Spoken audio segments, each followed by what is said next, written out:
Namaskaram.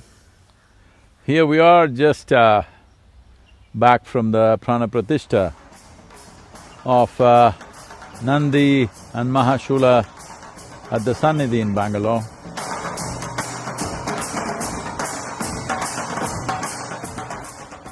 And of course, the whole country is agog about Sri Rama temple in Ayodhya. Rightly so, because people have been waiting for over 500 years and here it is. So there is a tremendous excitement in the country. What is this all about? The process of establishing or consecrating a deity is about stabilizing an energetic or pranic form that exudes prescribed qualities. The qualities that we ascribe to the deity are the same qualities that we hold high and aspire for. In this civilization that we refer to as Hindustan, we do not wait for divinity to descend, but nurture and cultivate that possibility within us. In this effort, creating a stable base within is vital, and that is called Anushtanam in Sanskritam and Anusthana in southern India, and Hindi-speaking people call it Anushtan.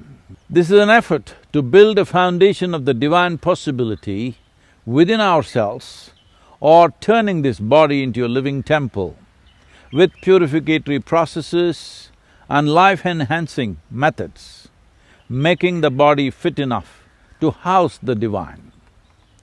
For all consecrations that we do here, there is always an appropriate yoga sadhana for the participants.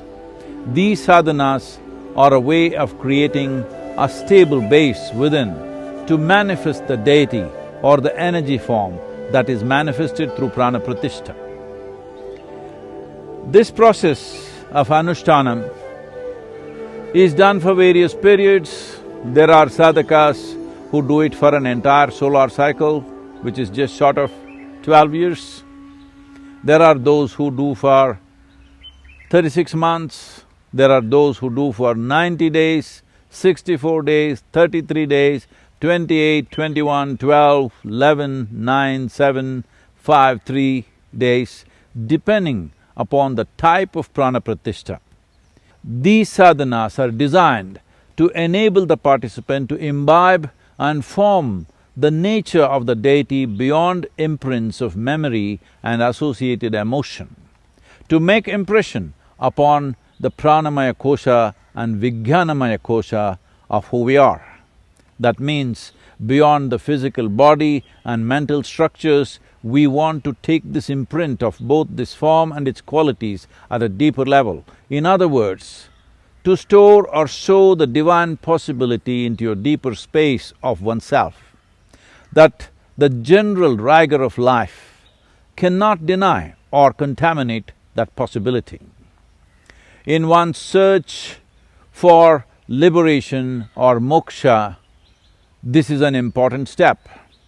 The process of Anusthana is not only relevant at the time of consecration, but can be done at any time as convenient for individual people.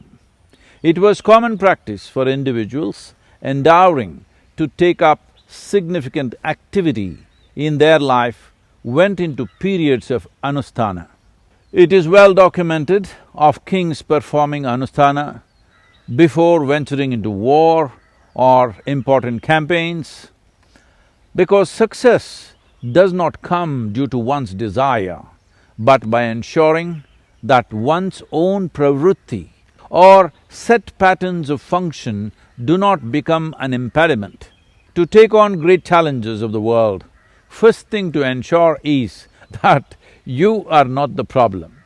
Anusthana is a powerful way that involves various methods as per the evolution of the individual, or for every type of human being, a specific Anusthana can be worked out.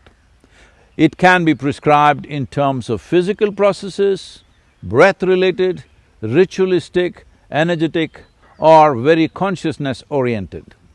Every human being needs to do or find a way of doing Anusthana if wanting to live a life of impact and fulfillment.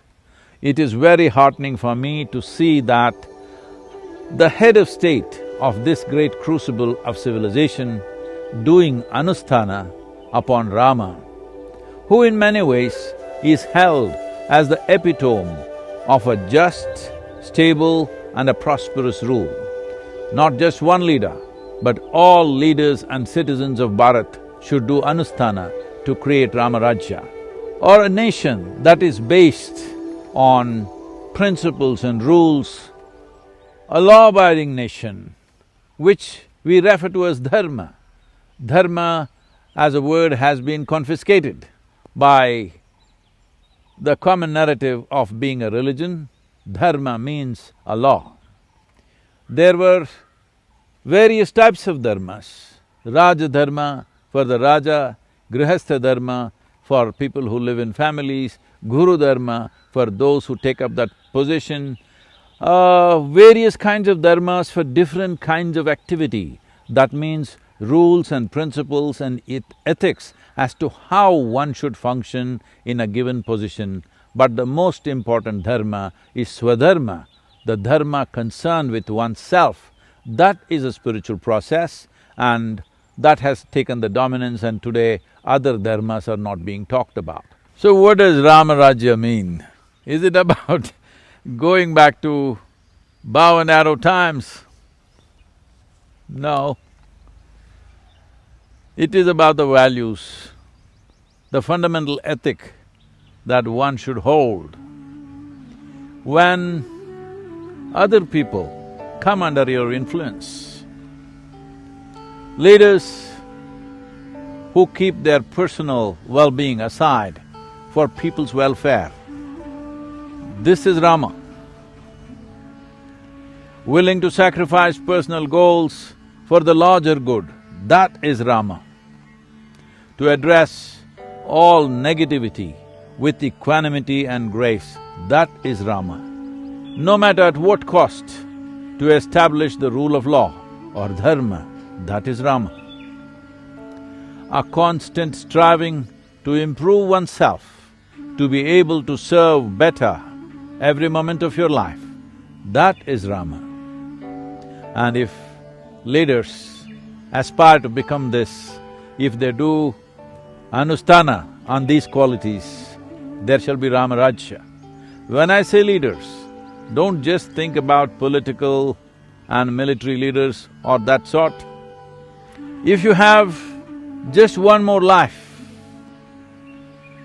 upon which you can influence, if your influence is on one life or 10 lives or 1,000,000 lives or 1,000,000,000 lives, if you have the ability to influence and be a power upon another life, you must follow these 5 principles and you must create Ramarajya wherever you are.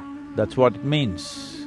It is not just leader means somebody who is up there, either elected or a king or a military leader or a business leader. Yes, it's relevant to all of them, but it's important that we understand leadership means we have the opportunity to make a difference in another life, whether it's 1 or 1,000,000,000. That's not the point. Let's create Ramarajya, let's make it happen. Rama, Rama, Rama, Rama, Rama, Rama, Rama, Rama, Rama, Rama, Rama, Rama, Rama.